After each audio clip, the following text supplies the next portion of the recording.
Hi all, कैसे हैं आप लोग। आई होप आप लोग बहुत अच्छे हैं और बहुत सारी पॉजिटिव एनर्जी में हैं। तो जो मैं आज आपके लिए रीडिंग लेके आई हूँ, ये टैरो रीडिंग नहीं है। ये जो हमने लास्ट जो मैंने वीडियो एक अपलोड की थी कुछ दिन पहले, जिसमें ट्विन फ्लेम अगर रिलेशनशिप में आप हो सकते हैं तो उसके साइंस या करेक्टरिस्टिक्स क्या हो सकते हैं, तो उसी का आप ये आगे एक सीक्वल मान लीजिए। इसमें हम देखेंगे कि ट्विन फ्लेम जर्नी जो है वो क्या होती है एंड इसकी कौन कौन सी स्टेजेस होती हैं। जनरल रीडिंग कह रही थी, जनरल इंफॉर्मेशन है ये, जो ऑल रिसर्च बेस्ड है। तो अगर आप लोगों को अच्छी लगे तो प्लीज़ इसे लाइक करना एंड चैनल को सब्सक्राइब करना। और अगर आप मेरे साथ फ्री रीडिंग विन करना चाहते हैं तो प्लीज़ कमेंट में थैंक यू यूनिवर्स टाइप करना, कमेंट बॉक्स में थैंक यू यूनिवर्स। तो आप लोग जीत सकते हैं एक फ्री पर्सनल रीडिंग मेरी तरफ से मेरे साथ, और जो आपको जल्द ही प्रोवाइड कर दी जाएगी जो भी विनर होगा। तो चलिए आइए सबसे पहले जानते हैं कि ट्विन फ्लेम जर्नी होती क्या है। देखिए, जो ट्विन फ्लेम्स होते हैं, आपको इतना तो पता है कि एक फ्लेम होती है, लाइक एक सोल होती है जो दो पार्ट्स में डिवाइड होती है। तो जो आप दोनों की हाफ ऑफ सोल होती है एक दूसरे के पास, जिसको कि यूनियन में आना होता है, और आप लोगों का एक लाइफ पर्पस होता है जो भी इस जर्नी में होते हैं। तो पर्पस होता है ट्विन फ्लेम जर्नी का कि जो भी आप लोगों का पास्ट लाइफ कर्मा है वो बैलेंस करना सारा, और जितनी भी प्रीवियस लाइफ टाइम्स में आप लोग मिले हो, आप लोगों का कर्मा एड अप हुआ है, उन सारी लाइफ टाइम्स का आपको कर्मा जो है वो बैलेंस करना है। तो फॉर एग्जाम्पल ये भी कहा जाता है कि नॉर्मली जो ट्विन फ्लेम्स होते हैं इनके दौरान एक थर्ड पार्टी होती है। इनमें से एक पार्टनर या दोनों ही पार्टनर किसी कार्मिक रिलेशनशिप में होते हैं किसी के साथ। फॉर एग्जाम्पल, अगर आपका कोई ट्विन फ्लेम है और वो मैरिड है, तो आप उसकी फॉर एग्जाम्पल, आप अगर लड़की हो रीडिंग देख रहे हो, आपका जो पर्सन है वो किसी से मैरिड है एंड पर वो आपके साथ भी रिलेशनशिप में आया, तो क्योंकि वो डेस्टिनी में लिखा हुआ था, वो आपके साथ रिलेशनशिप में आया, तो ऐसा हो गया कि वो मैरिड होने के बावजूद भी एक रिलेशनशिप में आए। मे बी उनकी मैरिज तो थी, बहुत अच्छी चल रही थी, फिर भी आपसे मिले, एक कनेक्शन फील हुआ उन्हें और आपके साथ रिलेशनशिप में आए, और फिर आप लोग सेपरेट हो गए क्योंकि एक कर्मा था, उनका कर्मा था, उनकी वाइफ है उनके साथ। तो मे बी पास्ट लाइफ में जो उसकी वाइफ है वो उनकी गर्लफ्रेंड थी और आप इनकी वाइफ थे, या ऐसा कोई रिलेशनशिप हो सकता है, कोई कर्मा जो आप लोगों को बैलेंस करना है। आई एम नॉट श्योर कि मैं आपको कैसे समझाऊं। एक कर्मा होता है जो हमें सबके साथ पूरा करना होता है। तो ये चीज़ हो सकती है कि अगर थर्ड पार्टी है तो कोई ना कोई कर्मा है जो बाकी है, जिसे बैलेंस करना ज़रूरी है ट्विन फ्लेम यूनियन में आने के लिए, अपने लाइफ पर्पस को फुलफिल करने के लिए। तो जो ट्विन फ्लेम्स होते हैं ये एक जर्नी होती है जिसमें कि 8 स्टेजेस होती हैं, जिसकी हम अभी बात करेंगे। कर्मा को बैलेंस करना होता है, और आप लोग all the time telepathically mirror कर रहे होते हो एक दूसरे के, क्योंकि आप अगर फिजिकल यूनियन में नहीं हो 3D वर्ल्ड में, तो आपकी सोल जो है ये ऑलवेज एक दूसरे के साथ कनेक्टेड रहती है, क्योंकि आप लोग एक दूसरे को फील कर सकते हो एंड आप लोग एक ही हो, आप लोग अलग अलग नहीं हो। सिर्फ आपकी बॉडीज हैं जो अलग अलग है, फिजिकल बॉडीज, पर आपकी सोल जो है वो एक ही है। तो आप लोग ऑलवेज एक दूसरे से कनेक्टेड रहते हो, टेलीपैथिकली एक दूसरे को मैसेजेस देते रहते हो, क्योंकि आप लोग एक ही वाइब्रेशन पे रहते हो, आप लोगों का दिल एक ही तरह धड़कता है, और आप लोगों का ये जो कनेक्शन है ये बहुत ही ज़्यादा स्पिरिचुअल होता है। तो स्पिरिचुअल लेवल पे आप कनेक्टेड रहते हो हमेशा, चाहे आप फिजिकल यूनियन में हो या नहीं हो। और जब आप लोग मिलते हो और सेपरेशन होती है, तो जब भी आप लोगों की डिवाइन टाइमिंग आ जाती है, आप लोग हाई वाइब्रेशन में आ जाते हो, एक दूसरे से मिल लेते हो, इमोशनली बैलेंस हो जाते हो एक दूसरे के साथ, स्पिरिचुअली और ग्रो हो चुके होते हो, प्योरिटी आ चुकी होती है आप में, और एक सेम वाइब्रेशन में आप लोग होते हो, तब आप लोगों की डिवाइन टाइमिंग होती है। ये सब लोगों की अलग अलग होती है, इसके लिए कोई फिक्स टाइम पीरियड नहीं होता। सबके लिए जो डिफरेंट जो लेंथ है वो टाइम की होती है। तो नॉर्मली जो रनिंग स्टेज है ये 2 से 3 महीने 2 to 3 मंथ्स जो है लास्ट करती है, और कुछ लोगों के लिए हफ्ते और कुछ साल भी हो सकते हैं। डिपेंड करता है कि आप लोग कितना इनर वर्क करते हो, कितना ग्रो करते हो, और कितनी जल्दी इस चीज़ को समझते हो कि जो भी होता है उसके पीछे एक रीज़न होता है। बजाय रोने के, परेशान होने के, यूनिवर्स से चीज़ें मांगने में या उस पर्सन को वापस मांगने में बिजी रहते हो, या इनर वर्क करके ये प्रूफ कर देते हो कि आप स्पिरिचुअली ग्रो हो चुके हो, एंड आपकी फिर यूनिवर्स को रीयूनियन जो है आपके पार्टनर के साथ करवानी ही पड़ेगी। तो डिपेंड करता है कि आप कितना टाइम लेते हो। कुछ लोग कुछ मंथ्स लेते हैं, कुछ लोग सालों ले लेते हैं इस चीज़ को समझने में। तो अगर आप लोग इस वीडियो को देख रहे हो और अगर आप लोगों को लगता है, डाउट है कि आप इस रिलेशनशिप में हो सकते हो, तो आई रिक्वेस्ट कि इस जर्नी को समझिए, इसकी स्टेजेस को समझिए, और आप रिकॉग्नाइज कीजिए कि आप एक ट्रू ट्विन फ्लेम रिलेशनशिप में है या नहीं है। ये जो भी इंफॉर्मेशन आपको दी जा रही है ये आपसे रेजोनेट करती है या नहीं करती है। तो देखिए, आप लोग थोड़ा सा होमवर्क कीजिए इसमें, और चेक कीजिए कि आप लोग जो है एक जर्नी में है ट्विन फ्लेम में, क्योंकि बहुत सारे true twin flames, false twin flames और सोलमेट और कार्मिक रिलेशनशिप में होते हैं, जिसमें हम सब कंफ्यूज हो जाते हैं। तो मैं एक और वीडियो भी लेकर आऊंगी जिसमें डिफरेंसेस होंगे कार्मिक और सोलमेट्स, एंड कोशिश करूंगी इसमें ट्विन फ्लेम्स भी हो, ताकि आप लोग थोड़ा सा डिस्टिंग्विश कर सको कि कौन सा रिलेशनशिप कौन सा है और आप इस जर्नी में हो या नहीं।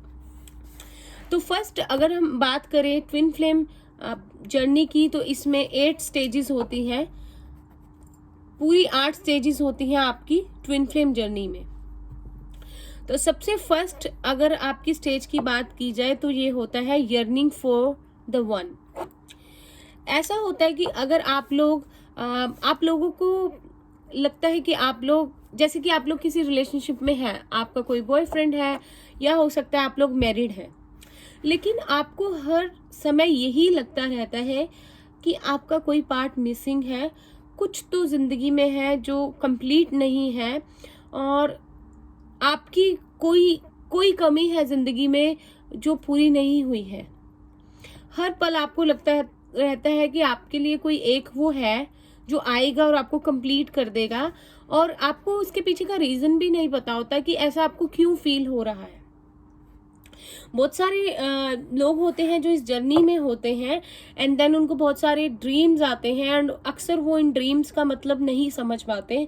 और कभी कभी तो जो लोग अनमैरिड होते हैं और जिनको किसका वेट होता है लाइफ में, वो लोग अपने ट्विन फ्लेम से ड्रीम्स में ही मिल चुके होते हैं, खाली उनको पहचानना उनका बाकी रह जाता है। लेकिन आपको साइंस और सिंबल्स जो है वो मिलने शुरू हो जाते हैं यूनिवर्स से। रिपीटेड नंबर हो सकते हैं, कुछ सिंबल्स हो सकते हैं, ड्रीम्स हो सकते हैं। तो तब आप लोगों की वो होती है फर्स्ट स्टेज, जब आपके अंदर हमेशा एक फीलिंग रहना कि आपको उस एक पर्सन की तलाश है, कोई है जो इस पूरी दुनिया में आपके लिए है, जिसके बिना आप लोग like a missed part of yours, आपका एक पार्ट मिसिंग है, तो आप लोगों को उसे ढूंढना है। हमेशा एक होड़ लगी रहना कि मुझे ढूंढना है उस पर्सन को, कोई है इस दुनिया में, कुछ तो मिसिंग है आपकी लाइफ में, और आपको ये हर पल ऐसा लगता रहता है कि कुछ है, कोई है। तो ये होती है आप लोगों की फर्स्ट स्टेज। हमेशा आपको लगना कि कोई एक है जो आएगा कभी, और आपको कुछ साइंस और सिंबल्स नजर आना, जो आपकी अटेंशन जो है उन पे रहना, और जो भी आपके फ्रेंड्स हैं या फैमिली मेंबर्स हैं उनको नहीं, सिर्फ आपको ये चीज जो है वो नजर आना और सिंबल्स जो है दिखाई देना, और ऐसी फीलिंग आना कि कोई है आपके लिए। तो तब आप लोग इस जर्नी की फर्स्ट स्टेज पर होते हैं। तो सेकंड स्टेज है आपकी ग्लिम्पसिंग द वन। तो आप the one which is for you, तो आपको ड्रीम्स में जो आपको साइंस मिले होते हैं, फिर आपकी होती है सेकंड स्टेज आती है जब आपकी रियल लाइफ मीटिंग जो है उनसे होती है। हमेशा ये एक अनएक्सपेक्टेड होता है, फ्रेंड्स के थ्रू हो सकती है, ऑनलाइन हो सकती है, और कॉमन फ्रेंड्स हो सकते हैं, आप लोगों के म्यूचुअल फ्रेंड्स हो सकते हैं। बड़ी अनएक्सपेक्टेड सी मीटिंग होती है आपकी, लेकिन जब लोग आप एक दूसरे से मिलते हो, उनको देखकर ही आपको लगता है कि आप इस शख्स को जानते हो। पता नहीं, आपको you feel like home with that person, and then आपको लगता है कि ये कोई अपना है, ये कोई पराया नहीं है, ये कोई अपना सा है। आपको उनसे फर्स्ट टाइम मिलके ऐसा लगता ही नहीं है कि आप किसी न्यू पर्सन से मिल रहे हो, ये आपकी फर्स्ट मीटिंग है, और आप लोग इस तरह से घुल मिल जाते हो, बात करते हो जैसे कि आप लोग एक दूसरे को बहुत समय से जानते हो, और आप दोनों को ही समझ में नहीं आता कि ये क्यों हुआ, ऐसा आप लोगों को क्यों फील हो रहा है। तो आप लोग उस टाइम जब भी आप मिलते हो, एक इंटेंस कनेक्शन, आपको एक बहुत डीप अट्रैक्शन जो है एक दूसरे के लिए फील होता है, तो आपकी होती है वो सेकंड स्टेज। थर्ड स्टेज आप लोगों की आती है falling in love. Doesn't matter आपके ट्विन फ्लेम आपको किस लाइफ के किस सर्कमस्टांसिस में, कैसी सिचुएशंस में मिलते हैं, आप लोग मैरिड हो अनमैरिड हो, जो भी आप लोगों की सिचुएशन है, आपको उनसे प्यार हो जाता है, और इतना डीप वाला प्यार होता है, इतना ज़्यादा इंटेंस कनेक्शन होता है कि आप लोग एक दूसरे में ही खो जाते हो। लाइक बहुत ज़्यादा प्यार, आप लोगों को और कुछ तो उस समय सूझता ही नहीं है, और आप लोगों को रीज़न भी समझ में नहीं आता कि आपको क्या ये जो एक मैग्नेटिक पुल है एक दूसरे की तरफ, ये इतना क्यों फील हो रहा है। एक ऐसी फीलिंग जैसी पहले आपको कभी किसी रिलेशनशिप में नहीं हुई। तब आप लोग होते हो इसकी थर्ड स्टेज पे, फॉल इन लव वाली। एंड देन आपकी आती है फोर्थ स्टेज, जब आपको अपना रिलेशनशिप एक फेरी टेल की तरह लगता है। लो, आपने परियों की, राजाओं की जो प्रिंस प्रिंसेस और जो लव स्टोरीज आपने जो सुनी होती है, आप उसमें एक्चुअली जी रहे होते हो। आपके सारी दुनिया आप लोगों से, आप एक अलग ही वाइब्रेशन में, एक अलग ही एनर्जी में होते हो। भीड़ में होते हुए भी आप सिर्फ उसी एक पर्सन को देख सकते हो जो आपका ट्विन फ्लेम है, जिससे आपसे प्यार है। आपको और कोई नजर ही नहीं आता। आप लोग एक अलग ही दुनिया में होते हो, एक अलग ही फीलिंग में होते हो जो और कोई कभी समझ नहीं सकता। एक ऐसी कहानी शुरू हो जाती है जैसी हम कहानियों में सुनते हैं, जैसा कि बुक में पढ़ते हैं, जैसा कि हमने फेरी टेल्स में सुना होता है। लेकिन वो रियलिटी में जब वो चीज़ होने लगती है तो आप लोगों को बिलीव नहीं होता कि ये क्या हो रहा है आपके साथ। मतलब इतनी प्यारी फीलिंग, इतना डीप कनेक्शन, कुछ ऐसे जैसे आप एक सपनों में जी रहे हो। आपको लगता है कि ये सपना है, ये हकीकत नहीं है, आपको ऐसा लगता है। एंड देन आपकी एक फिफ्थ स्टेज स्टार्ट होती है, outer turmoil and inner purging. आपकी पहले तो अब रिलेशनशिप में थोड़ा चेंज आता है। आपका जो पार्टनर है आपको ट्रिगर करने लगता है, और आपको जो है आपकी शैडो साइड से आपको जो है वो इंट्रोड्यूस करवाता है, और फिर आपको नहीं समझ आता कि एकदम से ये क्या हुआ। आपको आउटर वर्ल्ड में इनसिक्योरिटीज उस पार्टनर के साथ या आपके पार्टनर को आपके साथ फील होने लग जाती है। एंड देन एक इनर स्टॉर्म चल रहा है, एक आउटर स्टॉर्म। पहले तो आउटर वर्ल्ड की इनसिक्योरिटीज है, ये फील अगर आप लोग दोनों अनमैरिड हो तब भी, किसी और रिलेशनशिप में हो तब नहीं भी हो तब भी, सिर्फ एक दूसरे के साथ हो, लेकिन जो इनसिक्योरिटीज हैं वो डेवलप होनी शुरू हो जाती हैं, और आपका जो शैडो सेल्फ है वो ज्यादा बाहर आने लग जाता है आपके उस पार्टनर के साथ। तो वो आपकी हो जाती है फिफ्थ स्टेज, जब आप एक फेरी टेल रिलेशनशिप से थोड़ा आगे बढ़ते हो और ये सब चीज़ें आपकी स्टार्ट हो जाती हैं। और ये जो फेरी टेल वाला होता है, एक इनर सेल्फ, आप उस पार्टनर के साथ इस तरह से होते हो। फेरी टेल जब आपकी फोर्थ स्टेज होती है, जैसे कि आप ऑथेंटिक हो बिल्कुल, आपका इनर चाइल्ड बाहर आ गया, और आपको खुद नहीं समझ आता कि आप उस पर्सन के सामने ऐसा कैसे बिहेव कर सकते हो, बिल्कुल ट्रांसपेरेंट, जो कि आपने कभी किसी के साथ नहीं किया है, और वो पर्सन भी आपके साथ वैसे ही होता है, सबसे अलग फील। और ये जो फेरी टेल वाली स्टेज है ये थोड़ी देर के लिए रहती है, और फिर आप आ जाते हो 5th स्टेज पे, जहाँ पे इनर सिक्योरिटी, जहाँ पे आपकी इनसिक्योरिटीज और आपका शेडो सेल्फ जो है आप उससे इंट्रोड्यूस हो जाते हो, और प्रॉब्लम्स क्रिएट होनी शुरू हो जाती है रिलेशनशिप के अंदर। एंड देन आपकी 6th स्टेज आती है रनर एंड चेजर की स्टेज। बहुत इंपॉर्टेंट स्टेज है ये। जबकि एक पर्सन भाग रहा होता है और दूसरा उसे चेस कर रहा होता है। अगर आप भाग रहे हैं तो आपका पार्टनर आपको चेस कर रहा है, और अगर वो भाग रहा है तो आप चेस करोगे। और ये स्टेज काफ़ी आपकी चलती है, काफ़ी देर तक आपकी रनर और चेजर स्टेज जो है वो आपकी चलती है। आप लोग ये जो स्टेज है, ऐसा नहीं है कि आप समझा पाओ एक दूसरे को और एक दूसरे को समझ पाओ, जैसे एकदम से आपने जब मिले थे आप लोगों को एक दूसरे से फील आई थी, इतनी डीपर अंडरस्टैंडिंग आपको लगी थी। अब वो सब नहीं। अब आपको एक भागता है और एक पीछा करता है, और एक पीछा करता है दूसरा भागता है, ये चीज़ चलती है। क्योंकि अगर आप दूसरा एक नहीं भागेगा तो आप लोग फिर से जो है, आप लोगों की जो एनर्जीज जो है वो इम्बैलेंस रहती है स्टेज में एक्चुअली, रनर एंड चेजर। तो अगर आप एक दूसरे की एनर्जी को बैलेंस करके अगर रनर और चेजर वाले फेस को आप सोचते हो, आप कंट्रोल करने की कोशिश करते हो इस स्टेज को, तो क्या होता है, आप जब जब एक दूसरे से मिलते हो तो इनसिक्योरिटीज फिर से आनी शुरू हो जाती हैं आप लोगों के मन में, दिमाग में। तो ये रनर एंड चेजर वाली सिचुएशन चलती रहती है एक साइकिल में। तो जब आप लोग रनर एंड चेजर वाली स्टेज से निकल के आपकी इस स्टेज में सेपरेशन भी हो जाती है, आप आते हो 7th स्टेज में, जो कि होती है सरेंडर एंड डिसोल्यूशन। तो सरेंडर आप कर देते हो जब आप 7th स्टेज में आते हो। आप तब तक समझ चुके होते हो, आपने अपना इनर वर्क स्टार्ट कर लिया होता है, बहुत ज़्यादा आपकी स्पिरिचुअल ग्रोथ हो गई होती है, आप कंप्लीटली ट्रांसफॉर्म हो चुके होते हो। और आप फिर आपको एक चीज़ ज़रूर समझ में आ जाती है कि जो भी होता है उसके पीछे एक रीज़न होता है। किसी से कोई नाराज़गी नहीं, कोई गिला नहीं, कोई शिकवा नहीं, कोई गुस्सा नहीं, कोई रोना नहीं। आप लोग कंप्लीटली ट्रांसफॉर्म हो चुके होते हो, और उसके लिए थैंक यू बोलना है आपको यूनिवर्स को, बिकॉज यूनिवर्स ने ही सब किया है, एंड यूनिवर्स ही आपका रीयूनियन जो है वो करवाएगा।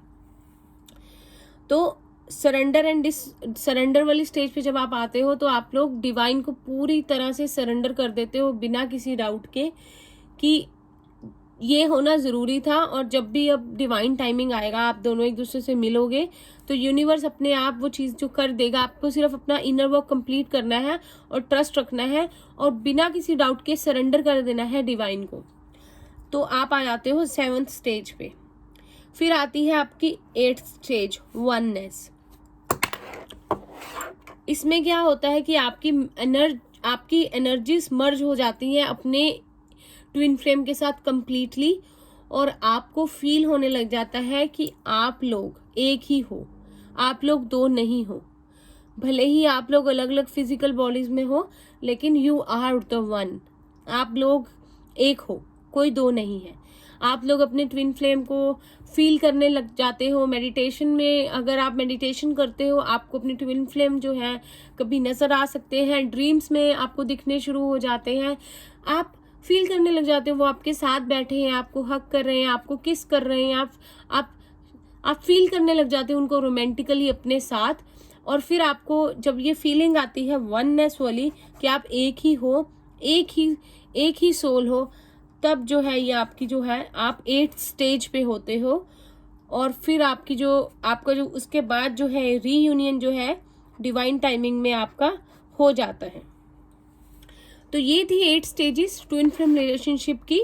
अगर आपको कोई इन्फॉर्मेशन मिली हो, और अगर आप आप इस वीडियो को सुनकर आप ये पता लगा सकते हैं कि अभी आप कौन सी स्टेज पे हैं, और इससे निकलकर अब आपको नेक्स्ट स्टेज पर जाना है, और उसके लिए आप क्या कर सकते हैं।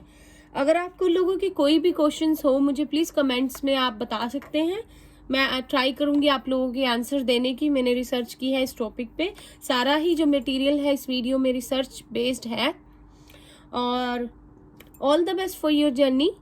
आई होप आपको ये वीडियो अच्छी लगी हो तो please like and subscribe, and I will meet you in next video.